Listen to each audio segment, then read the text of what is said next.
చిత్తూరు జిల్లా కుప్పం పరిధిలో అక్రమ గ్రానైట్ రవాణా రోజురోజుకు మితిమీరిపోతోంది. 4 ఏళ్ల క్రితం వైసీపీ ప్రభుత్వంలో ప్రతిపక్ష నాయకుడు హోదాలో కుప్పం పర్యటించిన రాష్ట్ర ముఖ్యమంత్రి నారా చంద్రబాబు నాయుడు శాంతిపురం మండలం అటవీ ప్రాంతంలో జరుగుతున్న అక్రమ క్వారీలను పరిశీలించి పర్యావరణానికి హానికరంగా ఉందంటూ గ్రీన్ ట్రిబ్యునల్ ఆశ్రయించారు. అలాంటి కుప్పం ప్రాంతంలో గత వైసీపీ ప్రభుత్వంలో నడుస్తున్న క్వారీల కంటే ప్రస్తుతం అక్రమ క్వారీలు అడుగడుగునా వెలిశాయి. 4 రోజుల క్రితమే కుప్పంలో దాడులు చేసిన ఎన్ఫోర్స్మెంట్ అధికారులు అక్రమంగా తరలిసిన 2 గ్రానైట్ లారీలను సీజ్ చేశారు.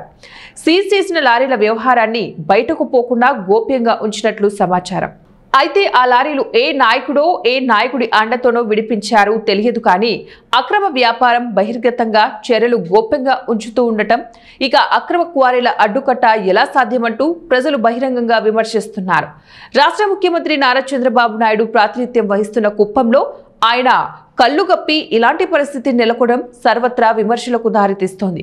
ఈ స్థాయిలో అక్రమ గ్రానైట్ వ్యాపారం కొనసాగుతున్నా కూడా మైన్స్ అధికారులు ఇటువైపు కన్నెత్తి కూడా చూడకపోవడం పర్యావరణానికి హాని చేసిన వారే అవుతున్నారని పర్యావరణ ప్రేమికులు వాపోతున్నారు.